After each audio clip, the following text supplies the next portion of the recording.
एक कदम उजाले की ओर में आज की कहानी है सारस की शिक्षा। एक गांव के पास एक खेत में सारस पक्षी का एक जोड़ा रहता था। वहीं उनके अंडे थे। अंडे बड़े और समय पर उनसे बच्चे निकले, लेकिन बच्चों के बड़े होकर उड़ने योग्य होने से पहले ही खेत की फसल पक गई। सारस बड़ी चिंता में पड़ गए। किसान खेत काटने आए, इससे पहले ही बच्चों के साथ उसे वहाँ से चले जाना चाहिए और बच्चे उड़ नहीं सकते थे। सारस ने बच्चों से कहा, हमारे न रहने पर यदि कोई खेत में आवे तो उसकी बात सुनकर याद रखना। एक दिन जब सारस चारा लेकर शाम को बच्चों के पास लौटा तो बच्चों ने कहा, आज किसान आया था। वह खेत के चारों ओर घूमता रहा, एक दो स्थानों पर खड़े होकर देर तक खेत को घूरता रहा। वह कहता था कि खेत अब काटने के योग्य हो गया है।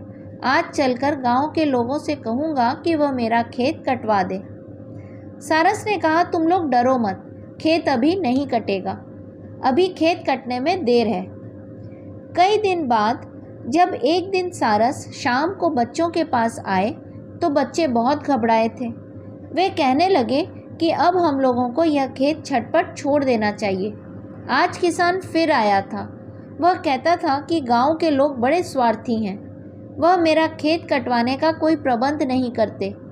कल मैं अपने भाइयों को भेजकर खेत कटवा लूँगा।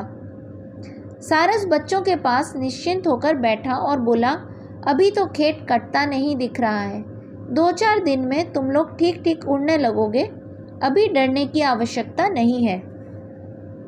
कई दिन और बीत गए। सारस के बच्चे उड़ने लगे थे और निर्भय हो गए थे। एक दिन शाम को सारस से कहने लगे कि यह किसान हम लोगों को झूठ मूठ डराता है, इसका खेत तो कटेगा नहीं। वह आज भी आया था और कहता था कि मेरे भाई मेरी बात नहीं सुनते, सब बहाना करते हैं। मेरी फसल का अन्न सूख कर झड़ रहा है, कल सवेरे उठूँगा और अपना खेत काटूँगा।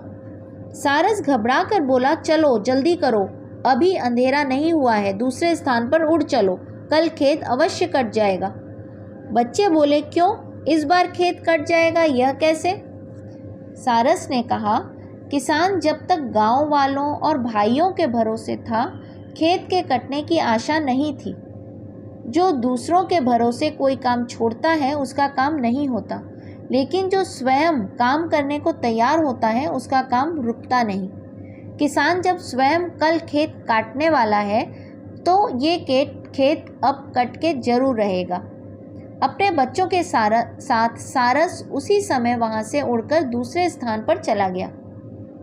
सही है, जो दूसरों के भरोसे कोई काम छोड़ता है उसका काम नहीं होता, लेकिन जो स्वयं काम करने को तैयार होता है उसका काम नहीं रुकता।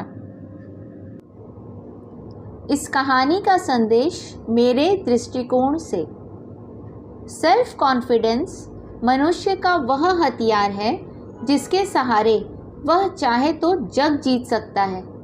किसी से मदद लेना बुरी बात नहीं है, परंतु उन्हीं पर पूर्ण रूपेण आश्रित हो जाना यह हितकर नहीं है।